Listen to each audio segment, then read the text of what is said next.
নমস্কার বন্ধুরা, মৌসুমি রান্নাঘরে সবাইকে স্বাগত। আজ আমি একটা স্ন্যাক্স রেসিপি নিয়ে চলে এসেছি, মসুর চিকেন বড়া। মসুর ডাল আর চিকেন দিয়ে এই বড়াটা বানিয়েছি। আপনারা কোনোদিন এই বড়াটা খেয়েছেন কিনা কমেন্ট করে অবশ্যই জানাবেন। এর স্বাদ কিন্তু অসাধারণ হয়। রেসিপিটি ভালো লাগলে চ্যানেলটি সাবস্ক্রাইব করার অনুরোধ রইল। পাশে থাকা বেল আইকনটি প্রেস করে অল সিলেক্ট করে দেবেন, কারণ আমি চ্যানেলে যখনই নতুন কোনো রেসিপি দেব আপনার কাছে নোটিফিকেশন সবার আগে পৌঁছে যাবে। ফেসবুক থেকে দেখলে পেজটি ফলো করে ভিডিওটিতে একটি লাইক করে দেবেন এবং বন্ধুদের সাথে শেয়ার করে নেবেন, যাতে আমি অনেক মানুষের কাছে পৌঁছে যেতে পারি। তাহলে বন্ধুরা চলুন শুরু করি আজকের রেসিপি। এই রেসিপিটা বানানোর জন্য আমি এখানে 300 গ্রাম সলিড চিকেন নিয়েছি। আর চিকেনের পিসগুলো এরকম ছোটো ছোটো টুকরো করে নিয়েছি, যার জন্য চিকেনটা বাঁটতে সুবিধা হবে। চিকেনটা ম্যারিনেট করে নেব। চিকেনের মধ্যে দিয়ে দেবো সামান্য একটু নুন, একটু গোলমরিচ গুঁড়ো, আর দিয়ে দেবো অর্ধেকটা লেবুর রস। লেবুর রস দিয়ে চিকেন ম্যারিনেট করলে কি হয়, চিকেনের যে স্ট্রং একটা স্মেল আসে সেটা চলে যায়, চিকেনের স্বাদটা অনেক ভালো লাগে। অনেকেই হয়তো চিকেন কষা, চিকেনের ঝোল রান্না করার সময় লেবুর রস দিয়ে থাকেন, তাই এই ব্যাপারটা প্রায় সকলেই জানেন। এইবার সমস্ত কিছুর সঙ্গে চিকেনটা খুব ভালোভাবে মেখে নিয়ে 30 মিনিট রেখে দেব। তারপর আসছি পরের প্রসেসে। প্রায় 30 মিনিট পর ফিরে চলে এসেছি। এইবার চিকেনটা পেস্ট করে নিতে হবে। মিক্সার বোলের মধ্যে চিকেনের টুকরোগুলো নিয়ে নিচ্ছি। কোনো রকম জল দেওয়ার প্রয়োজন নেই, এমনিতেই এটা খুব ভালোভাবে পেস্ট হয়ে যাবে। দেখুন, আমি কিন্তু চিকেনটা পেস্ট করার সময় একটুও জল দিইনি। চিকেনটা কত সুন্দরভাবে পেস্ট হয়েছে। এইবার চিকেনটা অন্য একটি পাত্রে ঢেলে নিয়ে আবারও একটা পেস্ট তৈরি করে নিতে হবে। 100 গ্রাম মসুর ডাল 1 ঘন্টা আগে জলে ভিজিয়ে রেখেছিলাম। দেখুন, ডালটা খুব সুন্দরভাবে ভিজে গেছে। এইবার মিক্সিং বোলের মধ্যে নিয়ে নিচ্ছি। এই ডালটাও খুব ভালোভাবে পেস্ট করে নেব। ডালের সাথে আরও কিছু উপকরণ দিয়ে দেবো। দিয়ে দিলাম কয়েক টুকরো আদা, কয়েকটা রসুন, আর মাঝারি সাইজের একটা পেঁয়াজ। সব কিছু খুব ভালোভাবে পেস্ট করে নেব, তবে একটুও জল দেব না। দেখুন, মসুর ডাল, আদা, পেঁয়াজ, রসুন সব কিছু খুব ভালোভাবে পেস্ট করে নিয়েছি।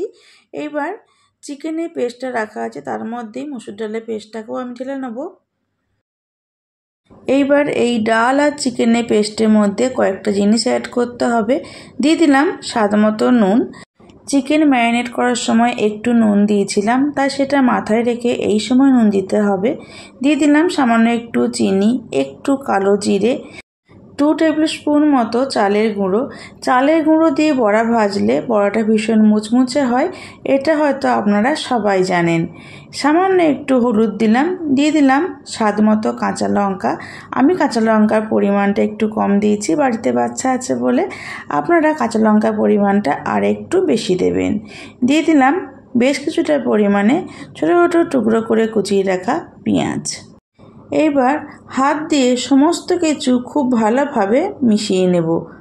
এই চিকেন মসুরের ডোটা একটু টাইট করে মাখবেন। যদি মনে হয় নরম হয়ে গেছে, তাহলে আবারও একটু চালের গুঁড়ো অ্যাড করে দেবেন। সমস্ত উপকরণ খুব ভালোভাবে মিশিয়ে নিয়েছি। দেখুন, ডোটা ঠিক এই রকম হয়েছে, খুব বেশি টাইটও না, আবার খুব বেশি নরমও না। পেঁয়াজি বানানোর সময় আমরা যেভাবে ডো তৈরি করি সেইভাবেই করতে হবে। কড়াইয়ের মধ্যে দিয়ে দিলাম একটু সর্ষের তেল, আর দিয়ে দেব একটু সাদা তেল। আপনাদের ইচ্ছে হলে শুধুমাত্র সর্ষের তেল দিয়ে কিংবা সাদা তেল দিয়েও বড়াটা ভাজতে পারেন। আমি 2 রকম তেল মিশিয়ে বড়াটা ভাজবো। আসলে সর্ষের তেলের মধ্যে যে একটা সুন্দর ঝাঁঝ আছে, তার জন্য বড়ার স্বাদ অনেক ভালো হয়। তেলটা গরম হয়ে গেছে। একটু গরম তেল তুলে নিয়ে এই ডোয়ের মধ্যে দিয়ে দিলাম। গরম তেলটাও ডোয়ের সাথে খুব ভালোভাবে মিশিয়ে নেব। এই গরম তেল আর চালের গুঁড়ো দেওয়ার জন্য বড়াগুলো ভীষণ মুচমুচে হবে। আমি যখন বাড়িতে চপ বা বেগুনি রান্না করি, তখনই কিন্তু আমি বেসনের ব্যাটারের মধ্যে খাবার সোডা দিই না। একটু গরম তেল তুলে নিয়ে দিয়ে দিই। এইভাবে করলে চপ আর বেগুনি ভীষণ মুচমুচে হয়। আপনারা কে কে এইভাবে গরম তেল ইউজ করেন কমেন্ট সেকশনে এসে আমাকে অবশ্যই জানাবেন। তেলটা খুব ভালোভাবে গরম হয়ে যাওয়ার পর গ্যাসের ফ্লেমটা মিডিয়াম টু হাই ফ্লেমে রেখে বড়াগুলো আস্তে আস্তে দিয়ে দিলাম। হাই ফ্লেমে কখনো এই বড়া ভাজবেন না। হাই ফ্লেমে ভাজলে উপরটা খুব তাড়াতাড়ি কালার চলে আসবে আর ভেতরটা কাঁচা থেকে যাবে। আর চিকেনটা যেহেতু আমরা কাঁচা দিয়েছি, তাই ভেতর থেকে যদি চিকেন ঠিকমতো কুক না হয় তাহলে কিন্তু বড়ার স্বাদ একদম ভালো হবে না। একটা সাইড একটু ভাজা হয়ে যাওয়ার পর উল্টে দিয়ে খুন্তির সাহায্যে একটু চেপে চেপে বড়াগুলো চ্যাপ্টা করে দেব।